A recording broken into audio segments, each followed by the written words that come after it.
Assalamu alaikum wa rahmatullahi wa barakatuh. Uh, Peace be unto you, friends, and the mercy of Allah and His blessings. Um, in the last presentation, I left off in 1975, the end of February 1975. And I want to continue from there, but I thought maybe I should go back to the earlier part of my life because I feel stupid about my decision to join the Nation of Islam, Elijah Muhammad's Nation of Islam, which I've come to realize needs to be emphasized that that was not, is not, and will never be Islam. Whenever we talk about something, every word that we use, we have to have some criterion for deciding what it means. For deciding, for example, that a whale is not a fish. We need some criterion. We can't just call anything what we want to call it. Um, Christians may not understand this, although some of them do. I mean, they'll say, there are uh, Catholics, for example, who will say that Protestants are not Christians. Well, what is their definition? What are their criteria? Okay. So we need to have criteria for deciding what is what. And the basic criteria for Islam is the Quran. Okay. Elijah Muhammad's son, W.D. Muhammad, broke with his father and disagreed with him because he read the Quran and discovered that what his father was doing was not consistent with the Quran, contradicted the Quran.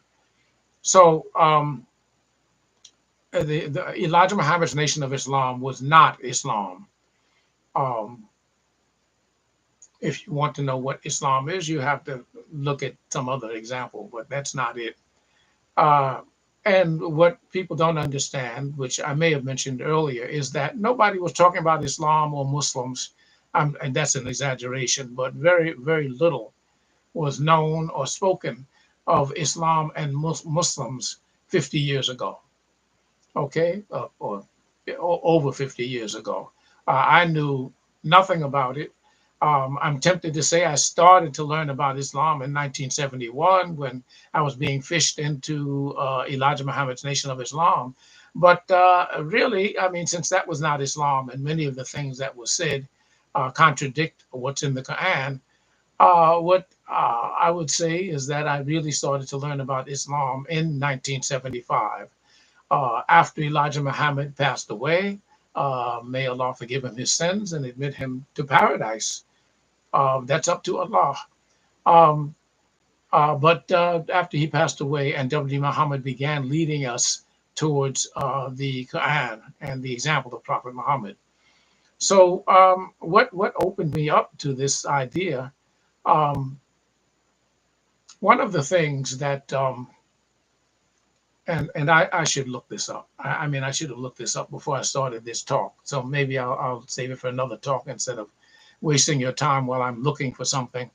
Um, but one of the things that they used to fish me in was saying that Elijah Muhammad had said that when the devil is destroyed, these evil conditions will go away. And I thought of homosexuality as an evil condition. I had grown up and discovered when I was 15, I became convinced or came to believe that my feelings towards other men meant that I was a homosexual. I'd never had sex with anyone. Um, but I had dreams and I had feelings, and I was extremely upset.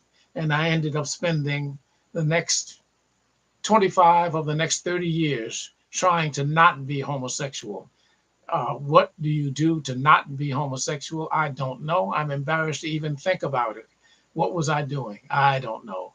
Um, but at any rate, I spent those 25 years. You could say 24 because the year that I was in the nation, in Elijah Muhammad's Nation of Islam, he had said that when the devil is destroyed, by devil, he meant the white man and America in particular. These evil conditions will go away. So I didn't have to spend time trying to not be homosexual. Whether I was homosexual or not didn't depend on whether I had sex or not. I wasn't having sex and I wasn't trying to not be homosexual. I was really busy. Working in the Shabazz restaurant as a steam table server, selling Muhammad Speaks newspaper up and down the street, and I'm a terrible salesman. Most of the papers we were supposed to buy 300 a week, and most of those papers ended up piled up in my apartment. Also selling the bakery products, the bread, excellent bread, and other bakery products, the bean pies. Oh my goodness, the bean pies. I miss the bean pie. I do. The idea of a bean pie was kind of like a sweet potato pie, except made from navy pea beans, and sweet and nice, really nice. And selling those, and the bread, and other bakery products, and also we had started importing fish, whiting fish, from Peru. This is Elijah Muhammad's Nation of Islam. In addition to opening restaurants and supermarkets and sandwich shops and having our own bakery, we had a fleet of trucks, they're in Washington, D.C., white trucks and young men who would otherwise have been unemployed. There was unemployment, a recession, or what have you in the country. Well, not in the Nation of Islam. The young men had work in those trucks, driving all over the place, delivering the whiting fish, frozen whiting fish. It was a magnificent thing. And there I was walking up and down the streets with a couple of my brothers. Um, Carrying frozen fish, packages of frozen fish, knocking on doors and selling them. So, but I was busy. I was busy, busy, busy. And so anyway, but before that, I was really upset about my sexuality. I tried to talk to people about it. Nobody wanted to talk about it. Eventually, I would so, one of my teachers sent a note to my parents and they sent me to a psychiatrist. I was seeing psychiatrists for 7 years, which was useless at best. Psychologists really did a study. Psychologists did a study at about the same time, back in 1961 or thereabouts, and discovered that psychiatrists, more often than not, do more harm than good. And that psychologists, when people consult psychologists, that basically psychologists are not helpful. This was a study done by psychologists. And what they discovered was that when people have serious psychological problems, they are helped by talking to their friends. Okay, talking to their friends. But the problem in American society is we do not know how to be friends with each other. We don't know how to be friends with each other. And so it's a serious problem. Years later, a fellow who goes by the name of Imam Alfred Muhammad, I say, well, Imam Alfred Muhammad, his wife had serious problems. And he told me that Prophet Muhammad had said that when people have these sorts of problems, that the community should get together and remove the burden that is troubling them. And so that's what needs to happen, but it's not happening. And, as they say, don't get me started talking about Muslims.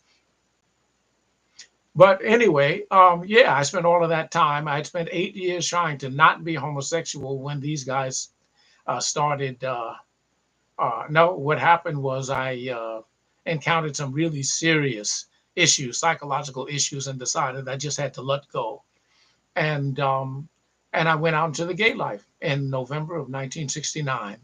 And and the interesting thing is that the moment I made that decision, all of the psychological problems I'd been wrestling with vanished. I found myself standing in the middle of the dullest gay bar in the world. Well, it was a Wednesday evening, the night before Thanksgiving. So who's going to be there, right? But I was standing in the middle of the floor, staring into space, going, wow, because it felt as though a huge weight had been lifted off the top of my head, and my brain, my physical brain, felt like it was decompressing. That's how it felt. And then, from that day on, for the entire time I was in the gay life, I did not have any of the psychological problems that I had been wrestling with. I mean, I was not in danger of killing people, which I was. I did not have hallucinations, which I did have. I didn't find myself falling down on my knees, begging forgiveness of thin air. Um, Terrible problems vanished, none of them while I was in the gay life. Um, and then I joined the Nation of Islam. Isn't that crazy? So I went back through the same thing for another 16 or 17 years, and with the same problems, the same problems. I was a danger to the people around me. Uh, and and so, uh, but I did join the Nation of Islam. So in 1975, Elijah Muhammad had died. W.D. Muhammad became the leader, and he began weaning us off of the crazy ideas that Elijah Muhammad had taught us. And so I was still working in the Shabazz restaurant, um, and I actually cried, that week of the 25th of February. It may have been a Tuesday, I forget. But we jumped into the bakery truck and drove all the way to Chicago from Washington D.C. We must have been doing over 100 miles an hour. I was in the back, sitting on a wheelbase, dozing off, and woke up in the air because we had hit a bump. And I woke up while I was in the air and didn't know what was happening until I landed. But anyway, we drove to Chicago for the funeral. And we got there just as the funeral service was ending, and we had this long convoy of vehicles, and the FOI out there in uniform were directing traffic and everything out in front of the temple, and we were walking towards the temple when it was over, and so we went back to our truck, and they were directing traffic, and the convoy, is that what you call it, the funeral procession, we couldn't see the beginning of it, we couldn't see the end of it. It was miles long, and we were headed towards the cemetery to bury Elijah Muhammad, and then we just you know turned around and headed back to Washington, D.C. And when we got to Washington, D.C., I broke down and cried. I felt that we had disappointed Elijah Muhammad. It wasn't so much the grief of him dying, but we had just failed him. Isn't that crazy? I just, but, I cried.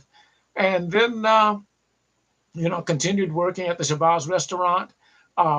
And selling the papers and everything, and also I started teaching in the high school, teaching mathematics and I guess that was it. I don't remember, but there were changes. March of 1975, Dr. Shabazz was called to Chicago to head up the educational program of the Nation of Islam. It was called Muhammad's University of Islam. I forget. It was called the university, even though it only went from kindergarten through high school. But he was called to Chicago to head up the educational program, and so we had a new minister in Washington D.C. and it was unfortunate. And maybe I'll just touch on that because I've been talking for approaching 15 minutes. So,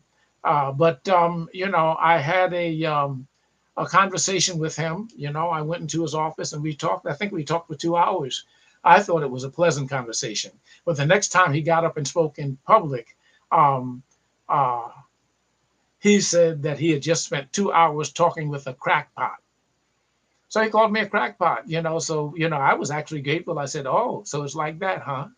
Um, and eventually there was a group of us that were meeting at someone owned an ice cream shop over in the south part of the city, southwest. And we started hanging out, and more people started drifting over there and hanging out at the ice cream parlor because what was happening at the temple was crazy, and actually criminal. Uh, but Washington D.C. was nothing compared to Chicago. But at any rate, eventually everybody working at the restaurant quit. I think I was the last one left, and I looked up at the people who had been hired to replace us, and I realized this is not going to work because we were hard workers, and the people coming in were, well, they just didn't have the commitment. So we were forced out.